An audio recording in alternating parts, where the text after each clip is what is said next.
Well, hello, my wonderful office workplace warriors, and welcome back to another episode of Dear HR Diary by Manage with Heart, the unfiltered truth you wish you learned in management school. How true is that title? And no truer than the fact that I have a guest on the podcast today. I am super, super excited to have Eric Williams on the show. He is the founder and CEO of Willity, which is will and ability. Go out and check it out on his website.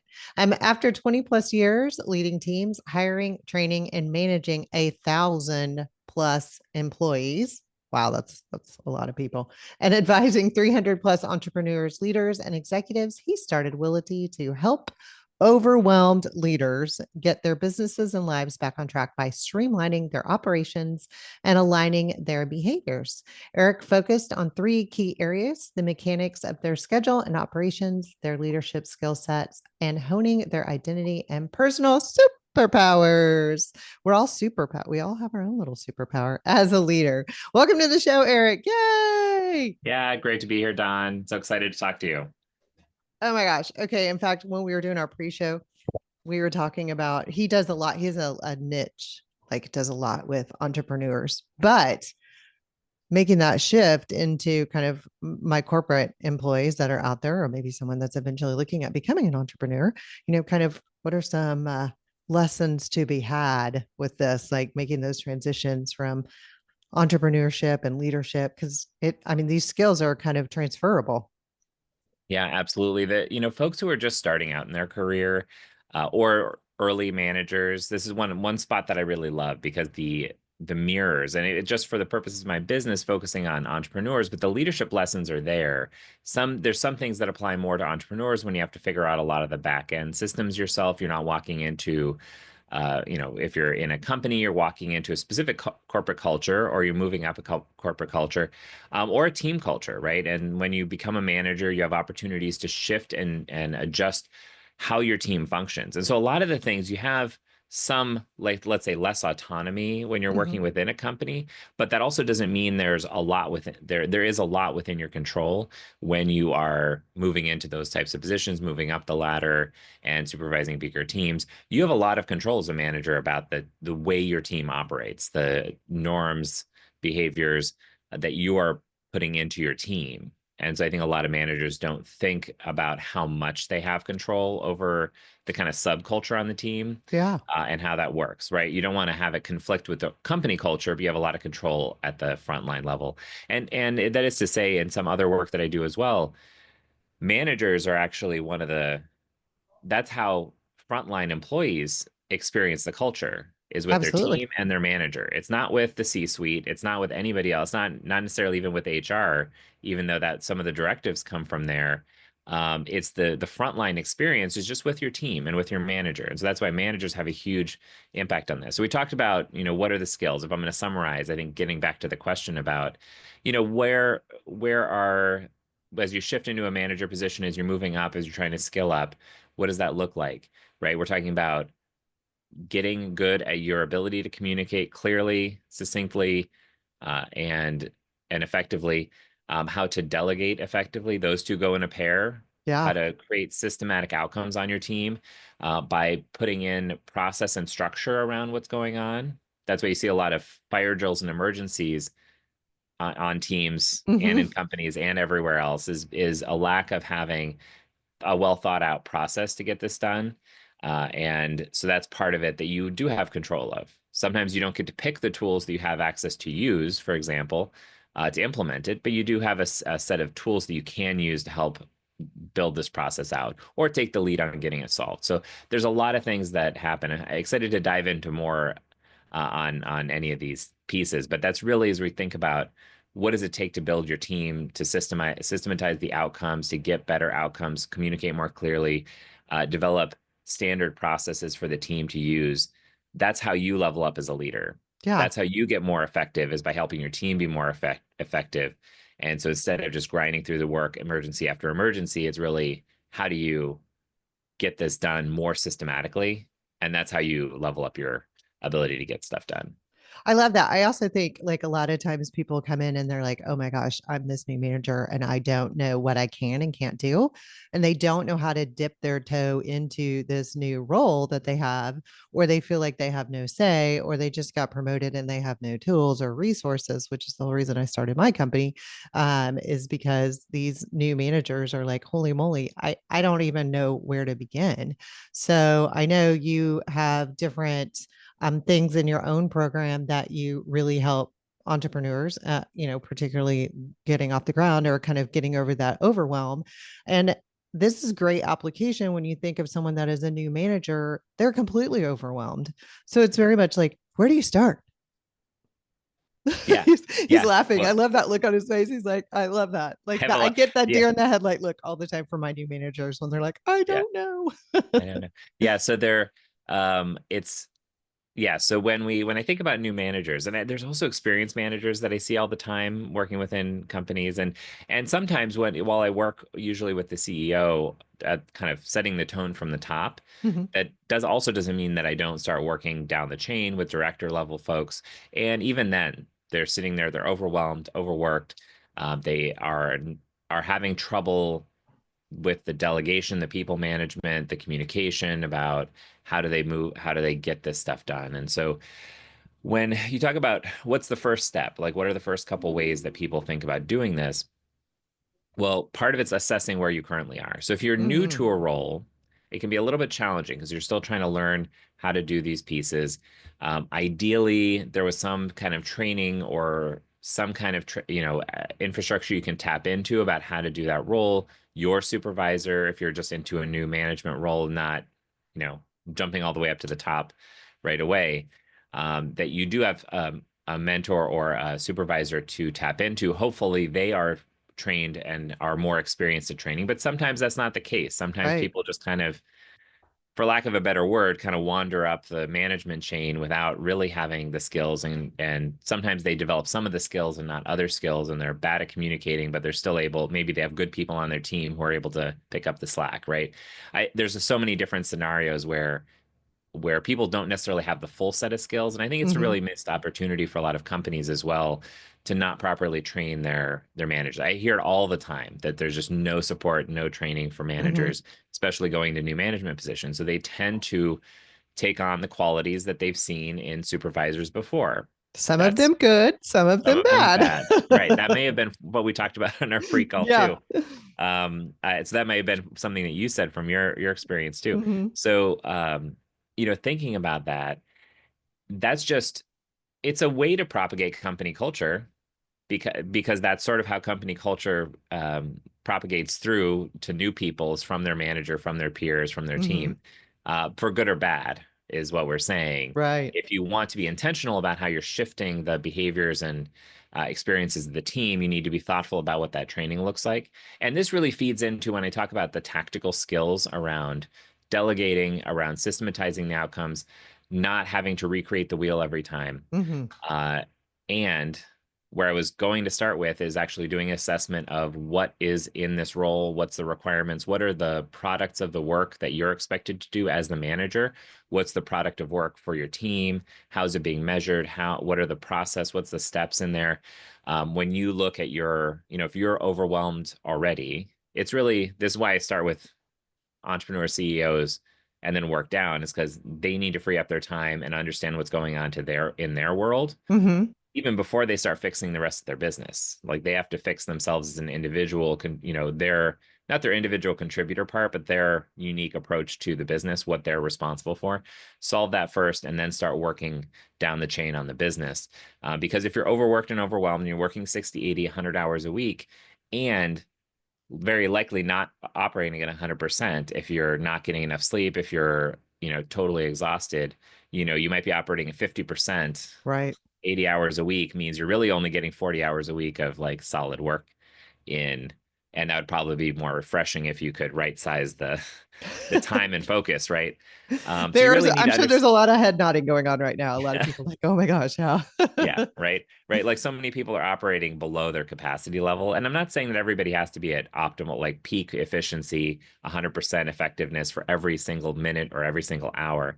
It's just that there is this correlation and balance to be had of once you get overwhelmed and overworked, you tend to just want to grind out the work and do a lot of hours working late into the evening. But it just creates this downward spiral where you're tired, which means you're not getting as much done as you need to. Like you can push pace for a week, a couple weeks, right? That's very normal for the ebb and flow of work. But once it goes beyond that, then you're tired, which means you're dragging through the next day, which means you then need to work late to catch up, which means you're then not getting enough sleep for the next day, which means you're dragging through the next day, right? It's just a bad cycle, bad spiral. And that's why we actually also see a lot of employees, managers leave companies because they just can't get out of the cycle, right? Yeah. That the only way Yeah. to get out of the cycle is to just leave, find another job and leave. And then they kind of get a reset, restart, maybe a couple weeks off in between. Uh, and then they come into this new space and they're a little bit refreshed and then they start the spiral again, right? Like that's also why sometimes, people, I think the average job changer is about every like 2 years, 3 years. Like Yep. sometimes Three. people Yeah. just kind of can only last in this so long and just never really figure out what's the sustainable path to getting this role sustainable and getting the process in the role where they can really thrive and do it consistently. And so assessing where they're at, all this is to say, I think we should talked about a lot of different parts of this, No, but no, this is the great. assessment is the really first part, is understanding where your time's going, what your Yeah. priorities are, what the priorities are for your team, and what takes time. Like just doing a kind of an audit assessment of what's going on. And then you need to figure out what to do with it. Some things need to be taken out completely. Some things are just getting scattered all over your calendar, need to be batched together. Some things need to be create checklist and process and procedure around because it's getting reinvented. The wheel's getting reinvented every time they do this project. That's where you get the systematization part.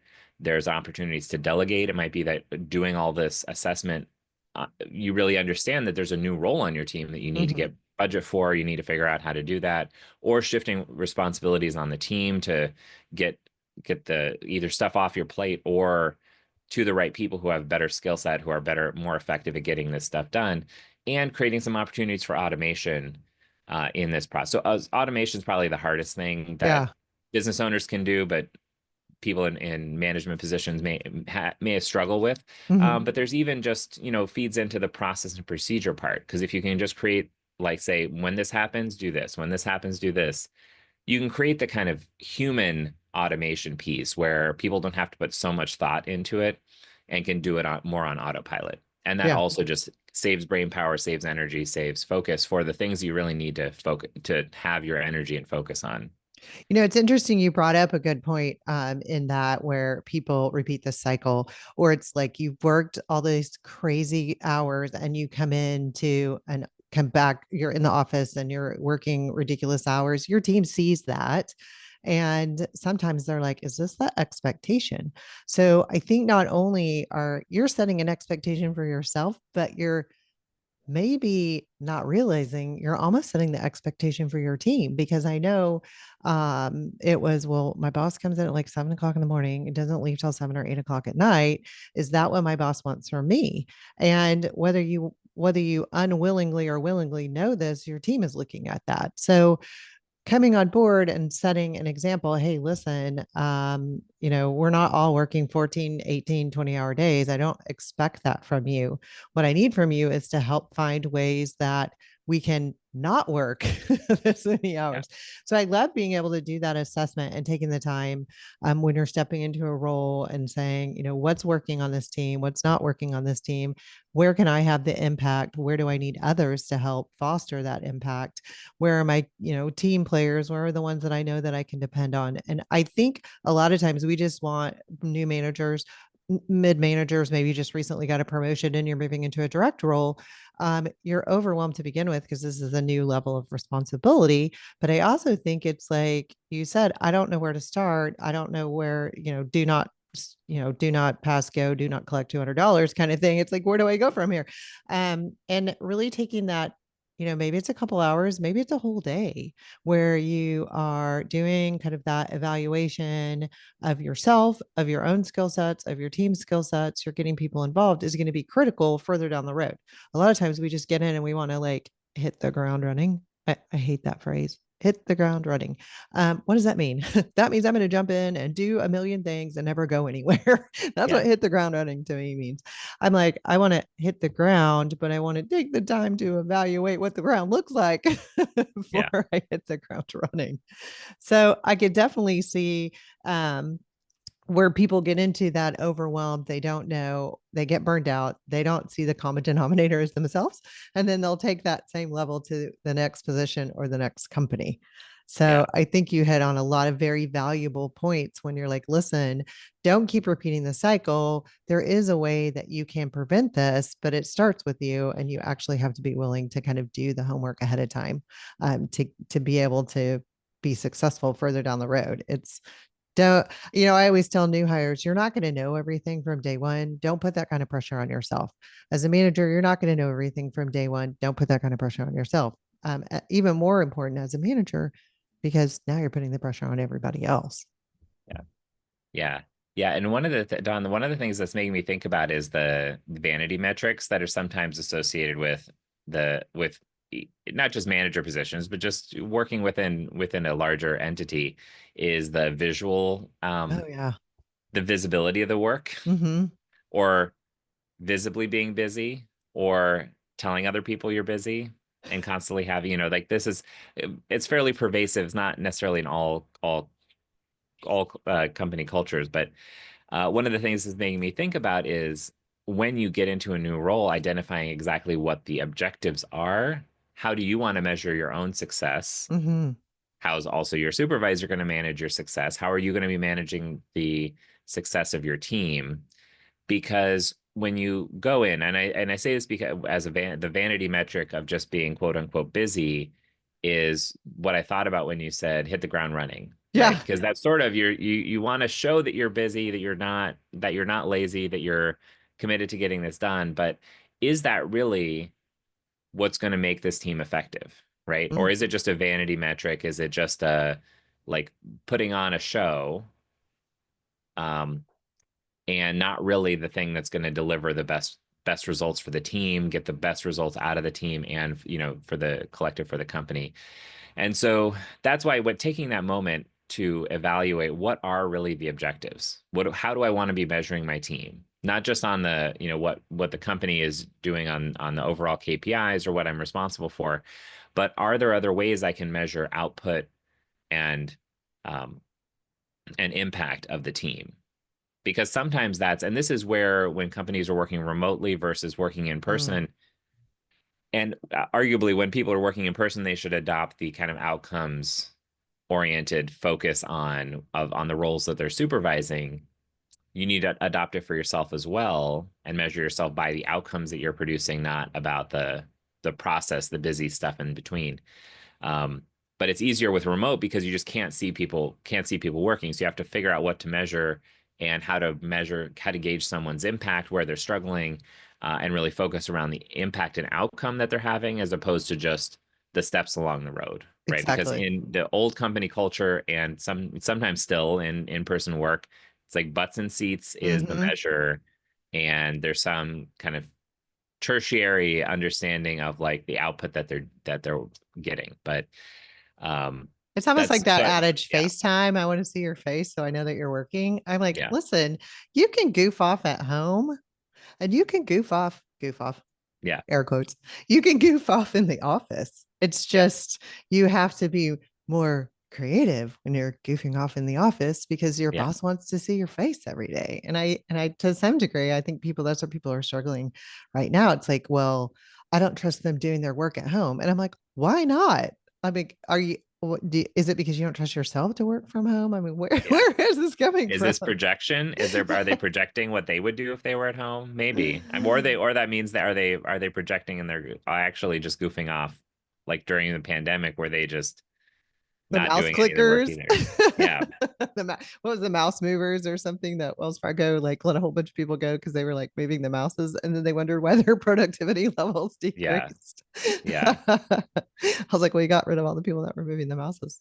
So that's always funny. So in your line of work, I know that you kind of talk about streamlining and like creating those mechanics of work and schedule. And I know you have a great website, and I will put that in the show notes so people can go out and take a look at it, get in contact with you if they have questions. But what are some successes where you're seeing that people are able to take those skill sets that you're encouraging them to do and applying it, and some words of wisdom, if you will, to people that are listening to this and are like, I don't even know where to begin. I know I can do this Yeah. assessment, but then what do I do? Yeah. Yeah. Right. Well, and that's the assessment's the first part, because you have to then know what you're dealing with. You have to know which parts of your schedule you can cut. Is something really not, when we talk about your objectives, the outcomes you want to measure on, are these things in your schedule? Are these things that are taking up time blocks in your schedule, these meetings that you're having, the calls that you're taking, the emails you're taking, are they getting you closer to the objective, or are they not? Right? If it's Mhm. just not, then see if you can just eliminate it entirely. Right. So that's why we go through this 5-step process. Structured deconstruction is what we call it, to really take apart your schedule and understand what's going on, taking a look at these pieces individually and seeing how they're contributing to the whole. Because what I find is that people can usually eliminate 20-30% of just the stuff that's in their day that's really just not moving the needle towards their goal, or drastically scale it back.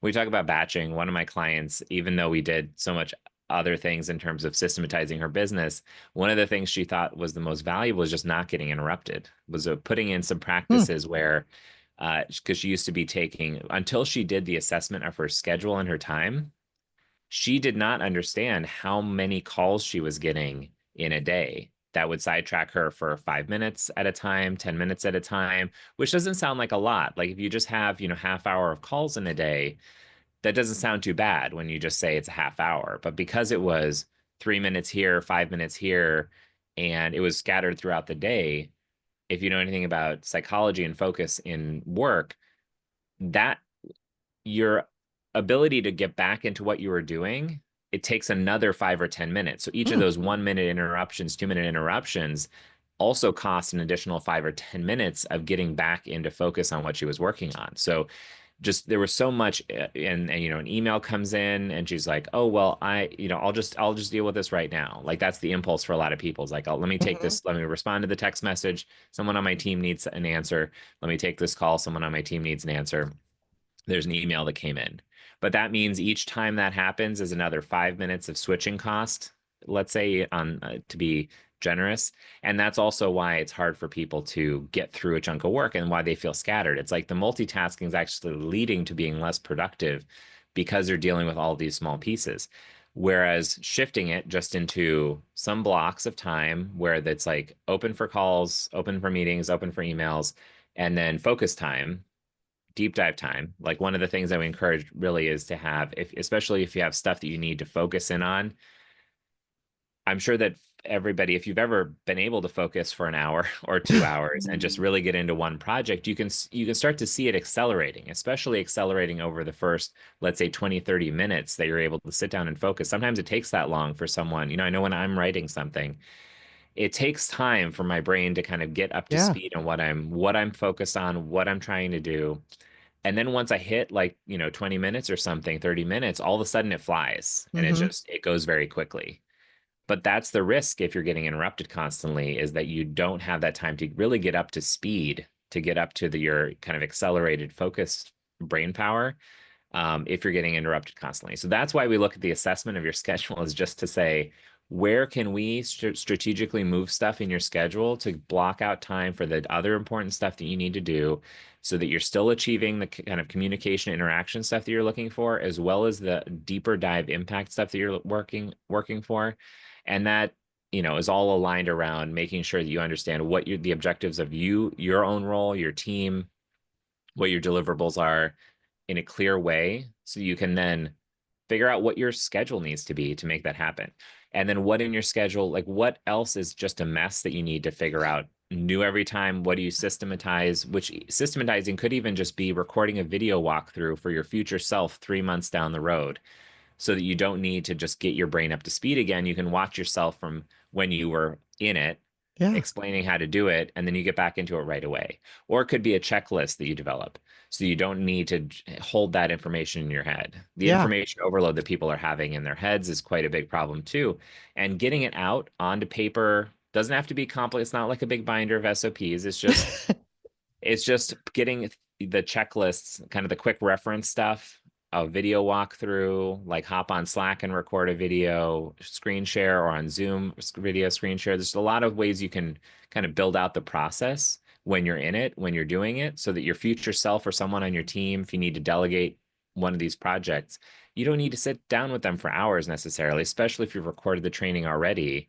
Yeah. Send them the training. They can review it a couple times if they need to. A lot of people don't learn necessarily live.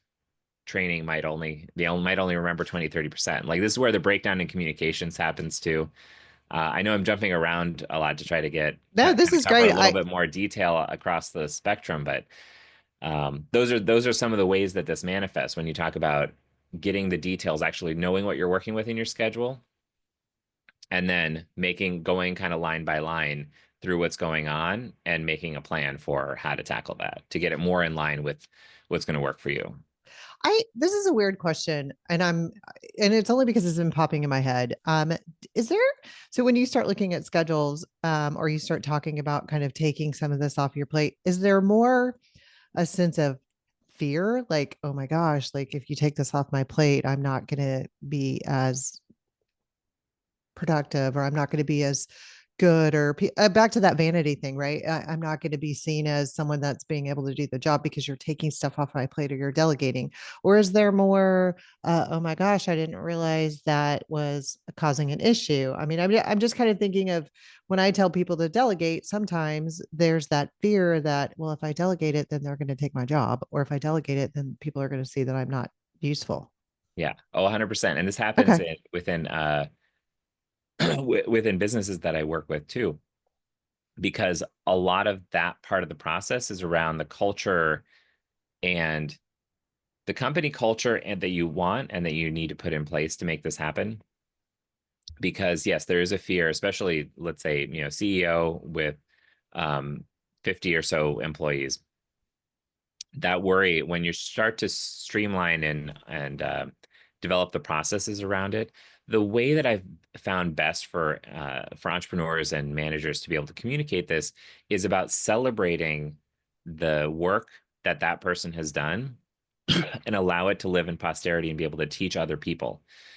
Because you have to shift the rewards and the recognition around having that process clearly outlined, streamlined, and trained. For example, if you're recording a training, like that's something that you own, right? Like if you're the expert on how this process, if you develop the best process within the company about how to handle XYZ, that's something that can live forever. Like if you record the training, for example, like that's you, Mm-hmm. right? And so you have to really shift and understand the rewards, kind of the risk rewards ecosystem that folks are dealing with. Because yes, that is a very real thing that employees and managers want to hold on to their expertise, their kind of fiefdom, but it doesn't create a particularly resilient team and infrastructure for a company or for a team because of this. If that person is out, right? If they want to take a vacation, for example, and they're the only one who can handle it, well, guess what? They're going to get the call while they're on vacation Right. because no one else knows how to handle it. Mm-hmm.